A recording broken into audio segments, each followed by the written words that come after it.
Bagaimana jika sebagian dari uang di dompetmu, pakaian di lemarimu, atau barang di rumahmu sebenarnya bukan milikmu? Renungan Amsal hari ini menantang salah satu keyakinan paling kuat dalam budaya modern. Yang punyaku, ia punyaku.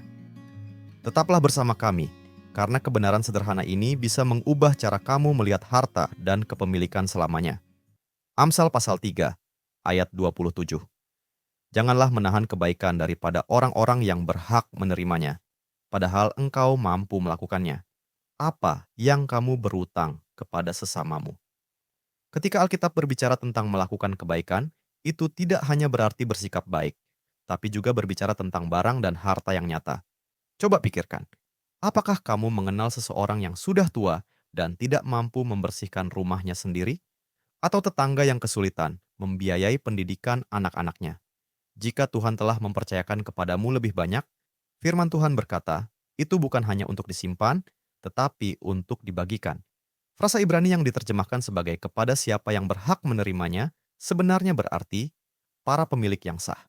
Artinya, orang miskin dan yang membutuhkan memiliki hak yang sah atas sebagian dari apa yang kita miliki. Dunia dan segala isinya milik Tuhan. Jika Ia memberikan sebagian lebih banyak kepadamu, itu bukan berarti semuanya milikmu. Kamu hanyalah pengelola, bukan pemilik.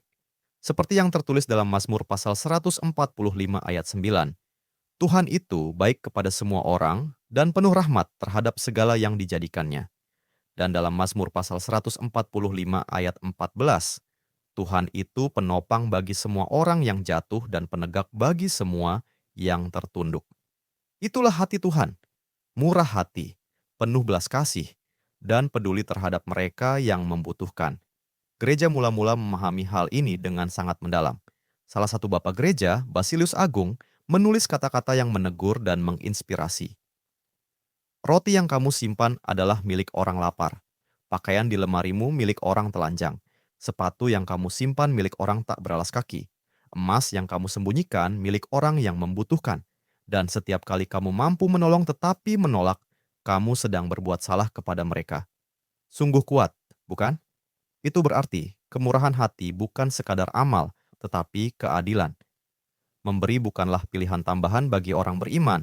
Itu adalah panggilan bagi setiap anak Tuhan untuk hidup sesuai dengan kebenaran bahwa semua yang kita miliki sebenarnya miliknya. Jadi pertanyaannya bukan seberapa banyak yang harus aku berikan. Pertanyaan yang sebenarnya adalah, apa yang aku berutang kepada sesamaku?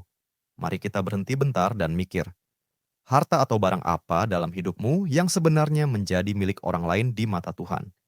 Bagaimana kamu bisa mulai menyalurkan apa yang sudah dipercayakan Tuhan kepadamu kepada mereka yang membutuhkan?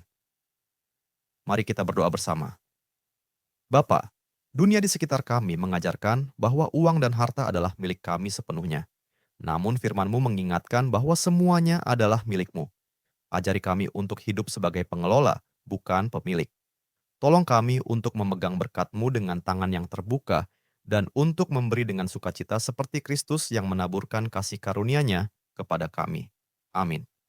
Terima kasih telah bergabung dalam pembelajaran Alkitab hari ini. Jika Anda merasa diberkati melalui firman ini, bagikan kepada keluarga dan teman-teman Anda. Jangan lupa untuk like video ini, tinggalkan komentar, dan subscribe channel kami agar kita dapat terus belajar dan bertumbuh bersama dalam firman Tuhan. Tuhan Yesus memberkati.